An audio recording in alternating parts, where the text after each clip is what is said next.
कैसे हैं मेरे प्रिय भाई और बहनों, आप सभी को जय यीशु। उड़ीसा में जिस प्रकार से ईसाइयों के प्रति दिन प्रतिदिन अन्याय और अत्याचार बढ़ रहा है, उसको लेकर उड़ीसा के सुंदरगढ़ में ईसाई आदिवासियों के द्वारा एक विशाल रैली का आयोजन किया गया। तो आइए दोस्तों, हम लोग एक छोटा सा वीडियो क्लिप को सबसे पहले देखते हैं कि हर एक आदिवासी ईसाई उड़ीसा में जिस प्रकार से ईसाइयों के प्रति अन्याय और अत्याचार दिन प्रतिदिन बढ़ रहा है, उसको लेकर हर एक ईसाई उड़ीसा के सरकार को क्या कुछ कहा, क्या निवेदन किया। आइए हम लोग सबसे पहले एक छोटा सा वीडियो क्लिप को देखते हैं और जानने के लिए कोशिश करते हैं। एक धार्मिक असहनशीलता हो रहा है अभी इस समाज में, ये बिगड़ जा रहा है। क्योंकि हम लोग जो ईसाई धर्म के हैं ना, कोई भी डिनोमिनेशन का, एक बहुत सिंपल आदमी लोग बाइबल से विश्वास करते हैं, प्रभु के वचन को लेकर हम जीते हैं। पर इसको कोई ऐसा तत्व है वो सहन नहीं कर सकता है। इसलिए हम लोग को अनुष्ठान को, हम लोग का फादर लोगों को, पादरी लोगों को, चर्च को तोड़ता है, मारता पीटता है, भयभीत करता है। पैसा जो होता है वो सबकी वो डकैत करता है। तो ये हम लोग का एक विश्वास के ऊपर बहुत धक्का लगता है और हमको दुख होता है। तो इस दुख के कारण ही हम लोग ये सब एकत्रित हुए हैं। और हम लोग जो पीसफुली रैली लेके आए हैं, राष्ट्रीय क्रिश्चियन मोर्चा लेके आए हैं, उसके पीछे का उद्देश्य ये है कि जो क्रिश्चियन लोगों के ऊपर सताव हो रहा है, जो क्रिश्चियन लोगों को बेकार में बदनाम किया जा रहा है कि क्रिश्चियन लोग धर्मांतरण कर रहे हैं, और जो एलिगेशंस लगाए जा रहे हैं, इसके अगेंस्ट में किसी के पास कुछ भी प्रूफ ना होने के बावजूद भी हम क्रिश्चियन लोगों को बेकार में बदनाम किया जा रहा है। और मैं बोलना चाहूँगा, प्रॉपर्टी का नुकसान किया जा रहा है। हम जो मूल निवासी हैं, हम क्रिश्चियन लोगों ने इस देश को अभी तक संभाला है, शांति से संभालते आए हैं, अभी भी हम लोग शांति से संभालते रहेंगे और भविष्य में भी हम लोग शांति से इस परिस्थिति का सामना करेंगे। और बोलने का और यहाँ पर खड़े रहकर कलेक्टर के ऑफिस के बाहर में आने का उद्देश्य ये है कि जो मेमोरेंडम आज हम पूरे देश में, पूरे भारत देश में, हर डिस्ट्रिक्ट में, हर जिला में, हर राज्य में आज 9 तारीख को आज सोमवार के दिन कलेक्टर के पास है मेमोरेंडम लेकर हर हमारे क्रिश्चियन समाज के राष्ट्रीय क्रिश्चियन मोर्चा हर जगह पर आया है और कलेक्टर के पास पहुंचा है आज का मेमोरेंडम लेके कि कृपया ये मेमोरेंडम हमारे राष्ट्रपति जी के पास पहुंचाए और वहां से शांति का प्रस्ताव पूरे देश में आए। वहां से जो पहले अपना देश था, सर्वधर्म समभाव जो था कि हिंदू मुस्लिम सिख ईसाई हम सब ये भाई भाई, सिख ईसाई मोर्चा जिंदाबाद जिंदाबाद जिंदाबाद, राष्ट्रीय क्रिश्चियन मोर्चा जिंदाबाद जिंदाबाद जिंदाबाद। आप लोगों ने देखा दोस्तों एक छोटा सा वीडियो क्लिप को। ईसाइयों का आंदोलन हमेशा एक शांतिपूर्ण आंदोलन होता है, क्योंकि यदि ईसाइयों का आंदोलन शांतिपूर्ण नहीं होता, यदि ईसाइयों का आंदोलन उग्र आंदोलन होता, मार पीट, लड़ाई झगड़ा, तलवारबाजी, इस प्रकार से यदि ईसाइयों का आंदोलन होता तो वे सच्चा मसीह नहीं होते। क्योंकि यीशु मसीह का शिक्षा ही ऐसा है कि उनके फॉलोअर्स, यीशु मसीह को मानने वाले, जब कभी भी उनके प्रति अन्याय और अत्याचार बढ़ता है, तो जब कभी भी वे आंदोलन करते हैं तो उनका आंदोलन शांतिपूर्ण ही होता है दोस्तों। क्योंकि वही सच्चा मसीह शिक्षा है, वही यीशु मसीह का शिक्षा है। यीशु मसीह ने कभी यह शिक्षा नहीं दिया कि आप लोग अपना विरोधियों के साथ में या फिर आप लोग एक दूसरे के साथ में लड़ाई झगड़ा करो, मारपीट करो या फिर तलवारबाजी करो। ये कभी यीशु मसीह का शिक्षा नहीं है दोस्तों। इसलिए जितने भी मसीह फॉलोअर्स हैं, जितने भी मसीह अनुयायी हैं, सभी कोई जानते हैं कि यीशु मसीह का शिक्षा एक दूसरे को प्रेम करना है। यीशु मसीह का शिक्षा एक दूसरे को प्रेम करना सिखाता है, चाहे वो आपका पड़ोसी हो या फिर चाहे वो आपका विरोधी हो। लेकिन हर किसी के लिए यीशु मसीह का शिक्षा एक ही है कि हर किसी को प्रेम करना, प्यार करना, एक हर किसी को अपने समान प्यार करना, यही मसीह शिक्षा है। और यदि आप लोग पढ़ोगे एफेसियों के नाम संत पौलुस का पत्र अध्याय 6 का 12 में वचन कहता है, क्योंकि हमें निरे मनुष्यों से नहीं बल्कि इस अंधकारमय संसार के अधिपतियों, अधिकारियों तथा शासकों और आकाश के दुष्ट आत्माओं से संघर्ष करना पड़ता है।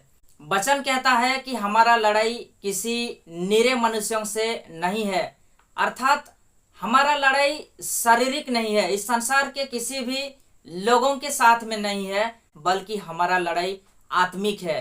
अंधकारमय संसार के अधिपतियों, अधिकारियों तथा शासकों और आकाश के दुष्ट आत्माओं से संघर्ष करना पड़ता है, अर्थात अंधकारमय संसार के अधिपतियों, शासकों तथा अधिकारियों। इसका मतलब इस अंधकारमय संसार को राज करने वाले शैतानों के साथ में हमारा लड़ाई है, हमारा आत्मिक लड़ाई है दोस्तों।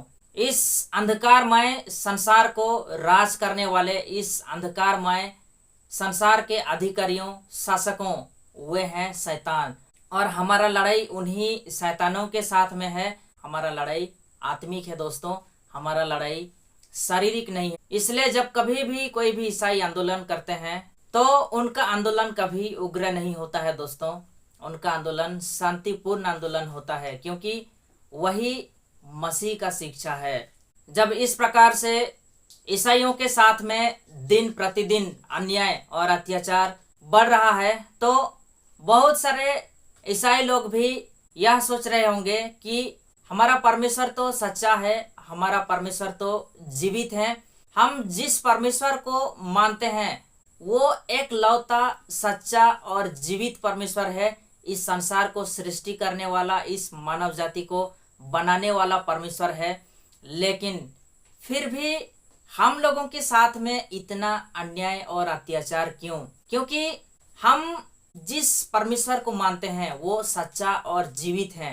तो जब हम लोगों के साथ में ऐसा अन्याय और अत्याचार होता है, परमेश्वर हम लोगों को रक्षा क्यों नहीं करते? परमेश्वर हम लोगों का पक्ष में क्यों नहीं होते? बहुत सारे ईसाई लोगों का मन में यह सवाल खड़ा हो रहा होगा दोस्तों, लेकिन ऐसा बिल्कुल नहीं है, क्योंकि हम लोग यीशु मसीह को जानते हैं और इस संसार में बहुत सारे ऐसे लोग हैं जो लोग यीशु मसीह को नहीं जानते हैं, वे यीशु मसीह का विरोध करते हैं। लेकिन यीशु मसीह का इस संसार में आने का मकसद ये नहीं था कि जो लोग उनका विरोध करें या फिर जो लोग पापी हैं, जो लोग पाप कर रहे हैं, जो लोग पाप में डूबे हुए हैं, उनको विनाश करना।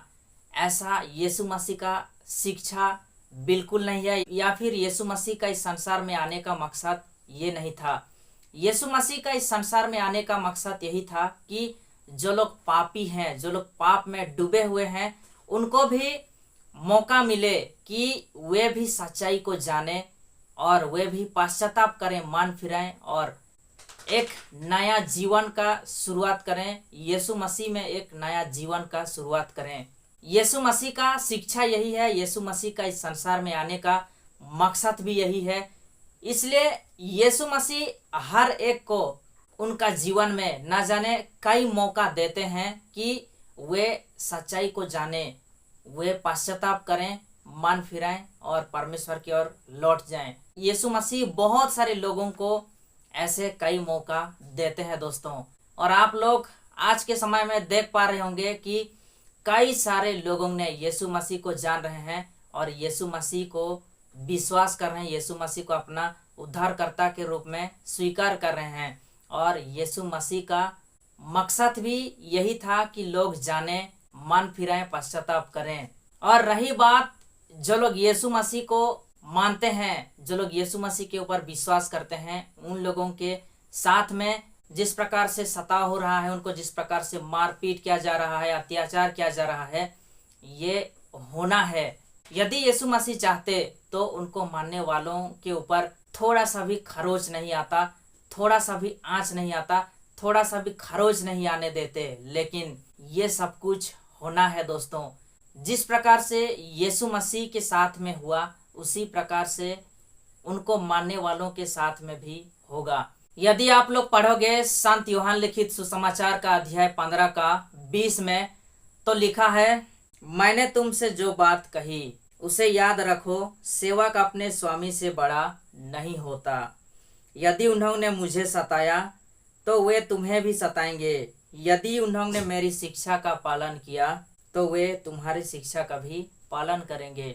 वचन में स्पष्ट लिखा है कि सेवक अपना स्वामी से बड़ा नहीं होता, अर्थात हम लोग यीशु मसीह का एक एक सेवक हैं, एक एक दास हैं, और हम कभी अपना स्वामी से, हम कभी यीशु मसीह से बड़ा नहीं हो सकते।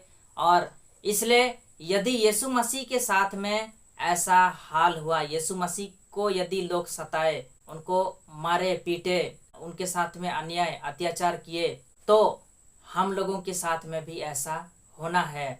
मैं चाहता हूं कि आप लोग इस वीडियो को ज़्यादा से ज़्यादा लोगों तक शेयर करें, और जो लोग आज के समय में हम ईसाई लोगों के साथ में अन्याय और अत्याचार कर रहे हैं, वे भी सच्चाई को जानें, पश्चाताप करें, मन फिराएं और यीशु मसीह में एक नया जीवन का शुरुआत करें। मिलते हैं दोस्तों नेक्स्ट वीडियो में। आप सभी को फिर से एक बार जय यीशु, धन्यवाद।